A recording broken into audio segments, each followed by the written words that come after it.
Welcome to this episode of the Vault Podcast, where we talk all things business, fitness, fun, and insurance today. Joining us today, obviously, we've got Jason Markowicz, and with us is Pete Krynski. Thanks, guys.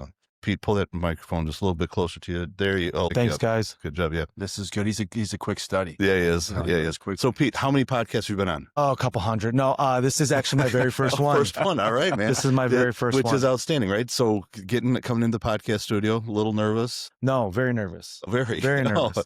I texted Jason earlier, like, I've had some big meetings over the last 20 years. This last Tuesday, I had a huge meeting, and I was, compared to what I felt like this morning, man, I was numb. I was numb on Tuesday morning going into that huge meeting. Well, then it's a good thing we did those tequila shots before we got rolling here. Yeah, for sure. So really the whole idea is we're just going to sit and chat a little bit because we want to hear about your business, understand you're in the world of health insurance for small business. Yes. Right? And so, like, me personally in my business, I know one of the biggest things we've got is increasing health insurance costs. I've got employees that got to have it. I've got, it's something we're constantly balancing.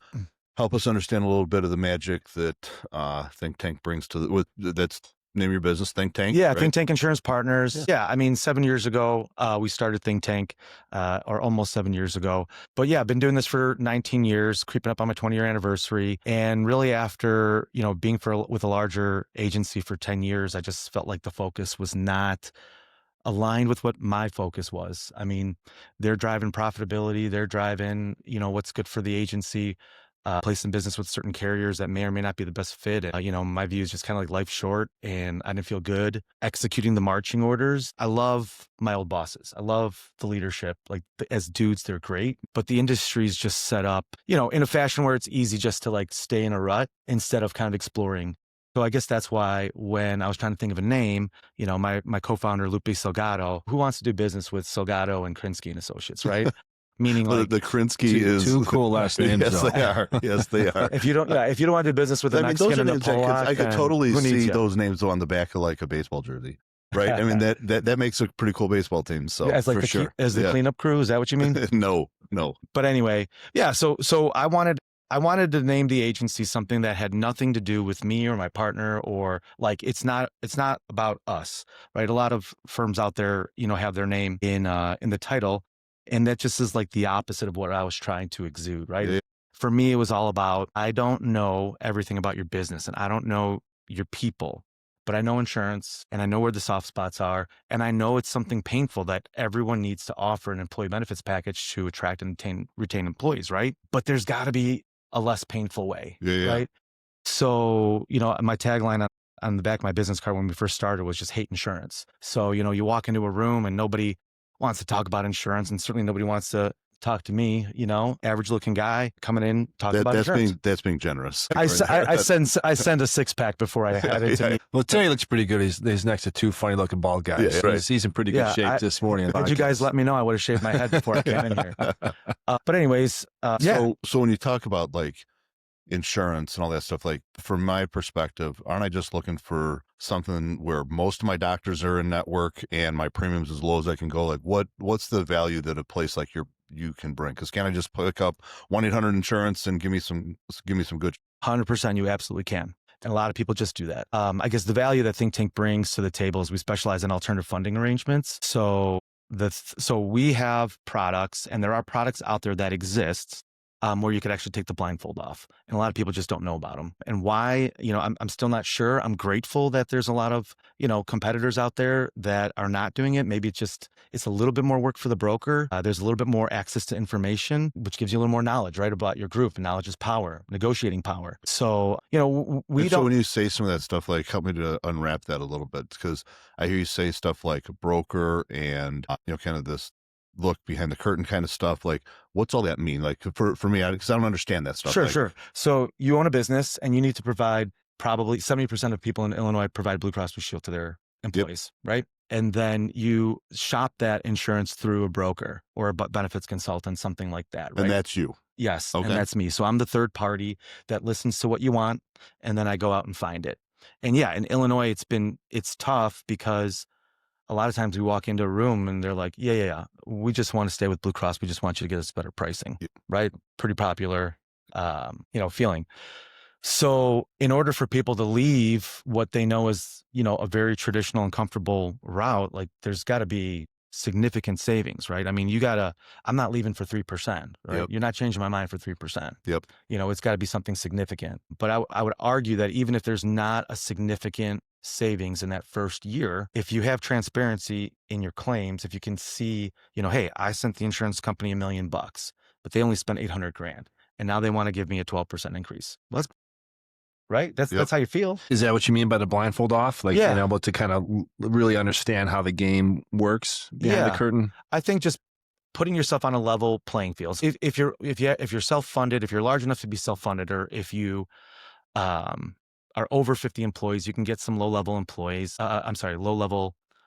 claims data, whether you're over 100 with some carriers, 50 with others. But the bottom line is there are products out there that exist that will give you claims reporting on a monthly basis down to a handful of people on the plan. And that gives you, a more fair fight. Exactly. Yeah. Yeah, that's really cool. I never thought about that. Let me ask you this. So for guys like Tim and I, Tim, we have, I know you have our plan. Tim has a certain set of full-time employees. They all need health insurance. Like, what are some things that we can, like your tips for employers? Like, what are some tips you can do as an employer that puts you in a good starting stance to work with a company like you guys? I mean, the first thing that I would say is you've got to almost have like a moment. Or you've got to have like a level of frustration where you're like, I need something else. I'm done taking a 12% to the face. I'm done telling my employees they got to pay an extra $100 a month for the same thing. Like, I'm done with that. Because otherwise, like it's just very comfortable to stay in the same old routine. So I guess, we do have several clients. Probably half of our clients don't want to leave the good old fashioned, right? But it's not my job. My job is not to want something for my clients. My job is to simply explain to them that it could be less painful if they step outside the box, save a couple bucks. But the other thing is, in our industry, I think that it's by design, but there's a little more regulation and there's more reporting for the IRS. It's a little bit more troublesome to be in these plans. So like, if you want to save money, some of the benefits are that I'll take on that extra compliance and that extra reporting. Got it. My team does that, right? So we appreciate that. We like the saving money part. I know you do. Actually, I think 2 years in a row, not last year, but the 2 years prior to that, you guys got some money back because you performed well, even as a small organization. We were trying to. We were working on that. Yeah. You told everyone, anybody who uses the insurance, you're freaking gone. You're out of here.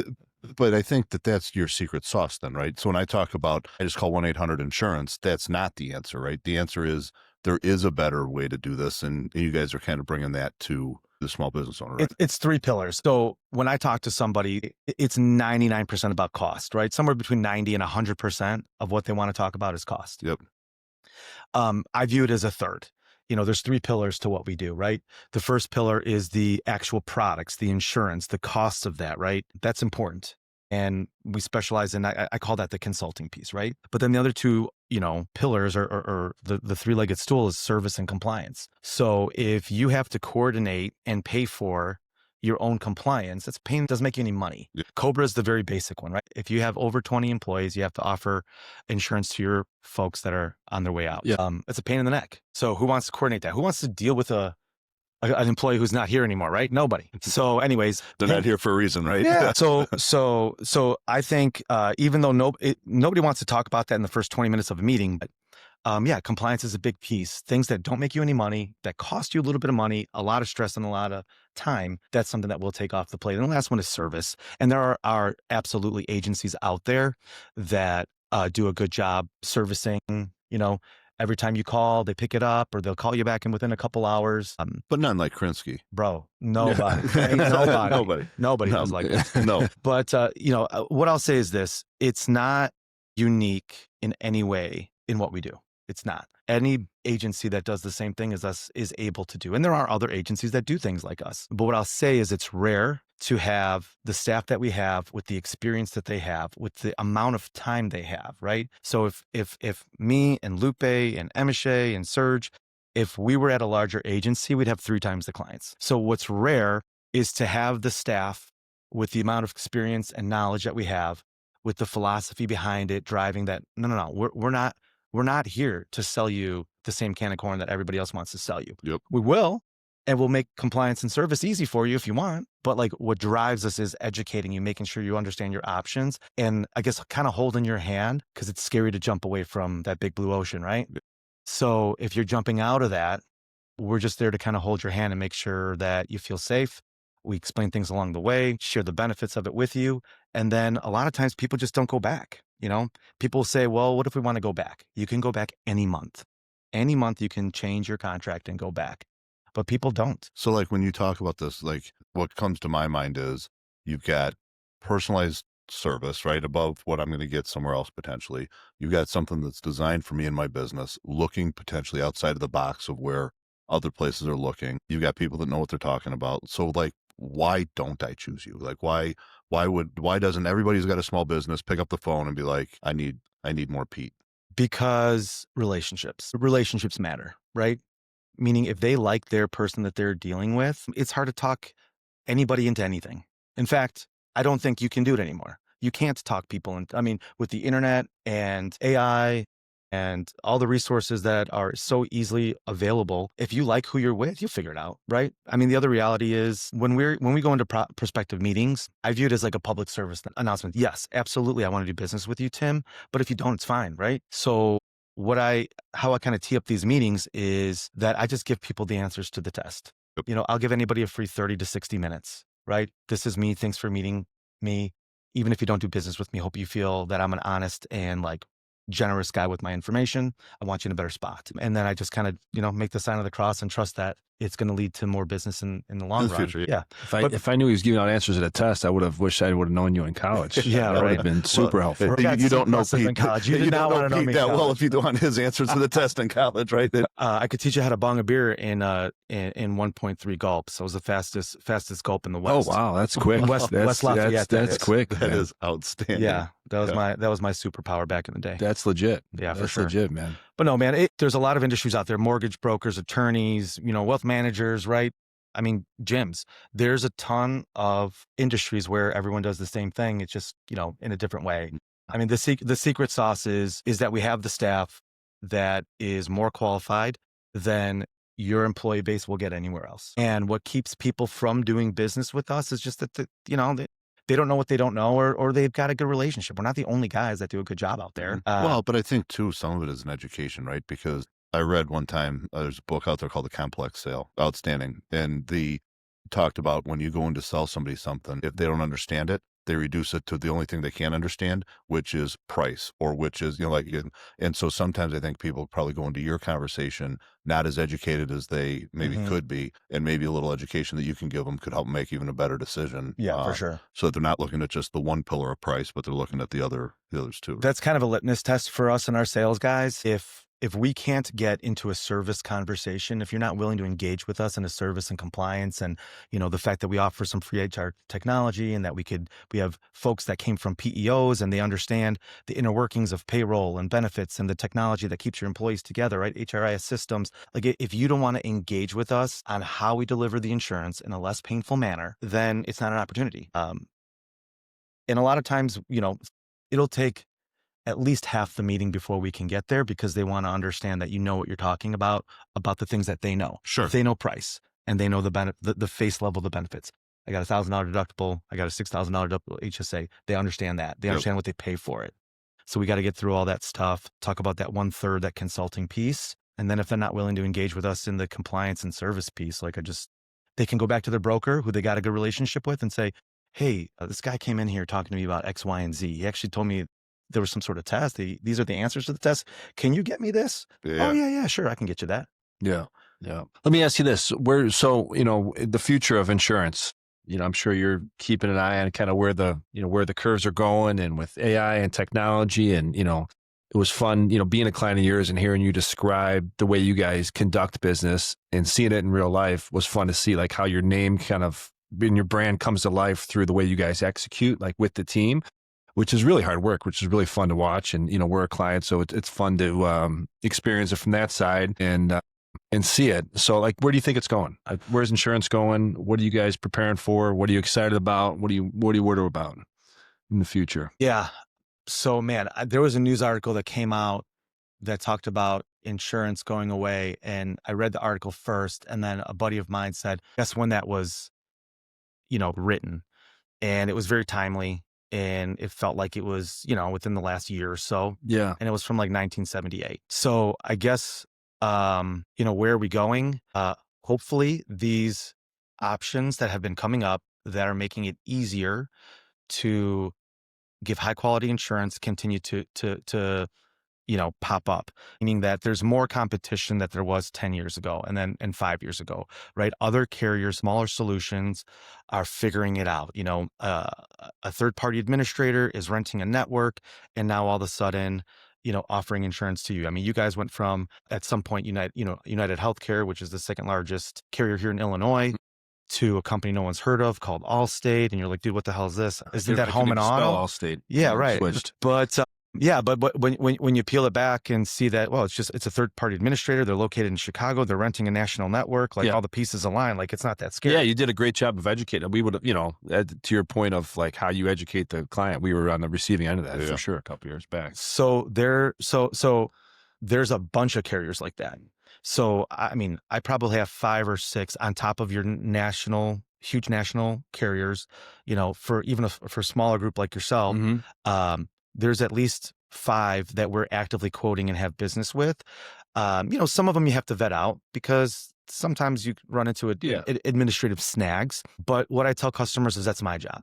You make the financial decision. You have to take that leap of faith. And as long as we have a mutual understanding, like, dude, I don't know all the things that could go wrong with this smaller, younger carrier. But what I can tell you is that your people's claims are going to have to be covered because you can't pop up a tent, call yourself an insurance company, right? Like there's a lot of red tape that they went through. Sure. Yeah. A lot of regulation. Right. But, will it be the smoothest? Will we have some hurdles to jump through? Yes. But that's my job, right? If you don't have any claims, I make easy money. When you save money, you don't care that I make easy money. But if you get hit with a 12% increase and I'm making money and it doesn't seem like I've done anything, well, now we've got a problem, right? Now it seems like Pete's making money for no reason. So it's in those times where people's claims aren't covered. Like you saved money, you trusted me, I'm doing your extra reporting, someone's claims not covered, I get to work. I feel like that's one of the values that Think Tank will bring is in times of uncertainty or, if you're with a solution that you're not super comfortable with, we make it right when there's a little bit of extra pushing that needs to get done. Yeah. That makes sense. So how does that start to look from our perspective? I really think that Western medicine has a lot of really good things, but it also has some shortfalls, right? And so what are you seeing in the space around maybe some alternative types of stuff, right? Maybe being a little more proactive instead of reactive to my healthcare, looking at true healthcare instead of sick care, all that kind of stuff. Concierge doctors, like where are you seeing that stuff go? And is insurance keeping up pace with that or not? I mean, specialty medication is the number one driver, right? It's not the number one driver, but it's like the number one topic. We used to see claims reports where the pharmacy spend was maybe 10, 15, 20%.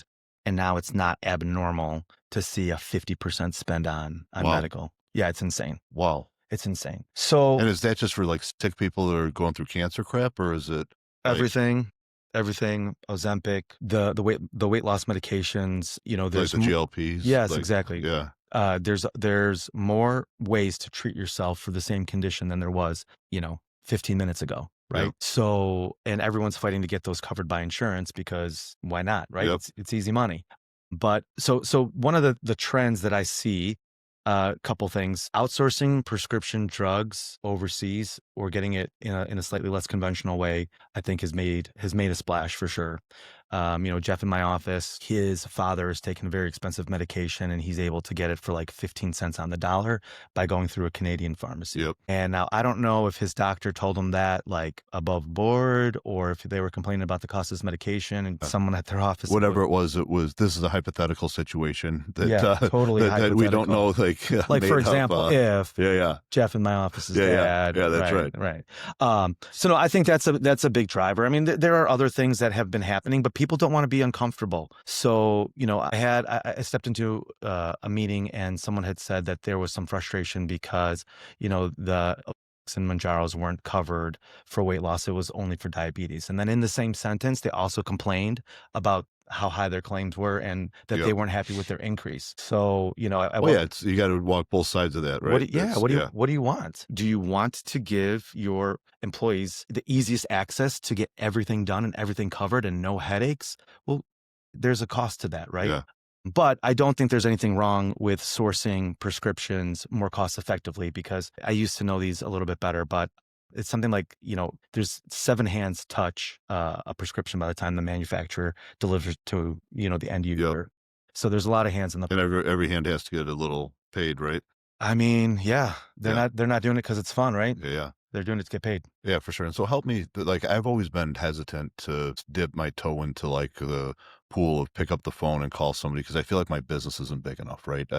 We use a PEO because I feel like my business isn't big enough. And so what's your ideal customer? Like, well, about what size does it make sense for people to give you a call and say, hey, help me out with this type of deal? Because I'm sure there's other people like me that are like, well, for us, we've got, 10 employees and I'm like, that's not big enough to waste your time and everything else. So. You know, that's why I left where I was at before. Again, I love my old bosses, but it was just like you were crunched for time and profitability and blah, blah, blah, blah, blah, right? So I would say if you have questions about your health insurance or, you know, the products you're offering your employees, just give me a call. Everyone deserves a free hour, and I'm rooting for the small business, right?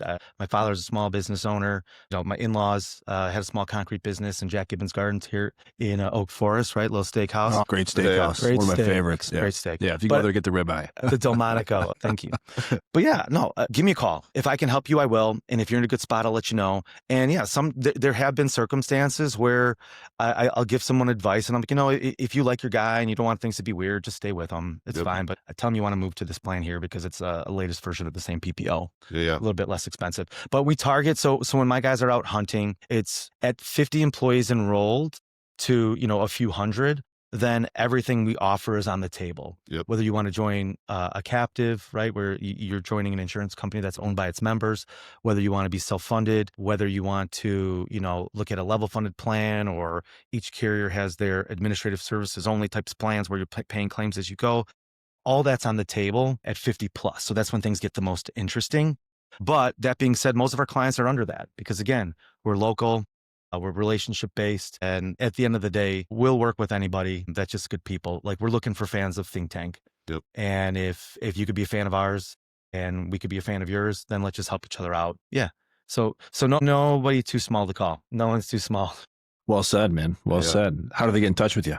They can find me on At LinkedIn. the Vault. They can find me at the Vault, drinking fine tequila with my buddy Jason Tim Regan. Oh yeah, you can find me online. You can find me at the Vault. My information's on LinkedIn. That's probably the easiest spot. But yeah, and really, I mean, once this podcast goes viral, we'll probably put a link to your website so people can just click right on it. I mean, if we don't have soon to be the #1 podcast in the world, yes. I think very, very soon. If we don't have, I bet a mortgage payment, we don't have 6-7 views. Mortgage payment out the door. Deal. So you're getting ready to head to Caribbean? Yeah, cheap Polacks like me. I'm embarrassed to say I'm taking my family to the Bahamas. Why would you be embarrassed to say that, man? That is outstanding. That's unbelievable. Yeah. You know, I don't know. You know, again, cheap Polak, grew up on the South Side. My father was a contractor, and you know, he worked hard. And I don't want to say we didn't have nice things. We had what we needed, but I don't know. It feels weird starting a business over 7 years. And that's why you start the business, by the way, right? I know. Yeah. But yeah, no, I am. Like, you know, my family sacrificed a bunch. I feel like I sacrificed a bunch. And my son's going away to college a year from now. So he's going to be a senior in high school.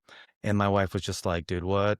Yeah, now's the time. What are we doing? Yeah, let's do it. We'll enjoy it down there. Enjoy it. Have a good week. Looks like you're working the tan already. So hopefully you have to. Yeah, the farmer's tan. If anybody wants to see my back, I've got some killer tan lines. Save that for the next episode. Thanks for joining this episode of The Vault. For more information on The Vault, head to thevaultfrankfurt.com. Thanks, guys. Thank you. Easy peasy lemon squeezy.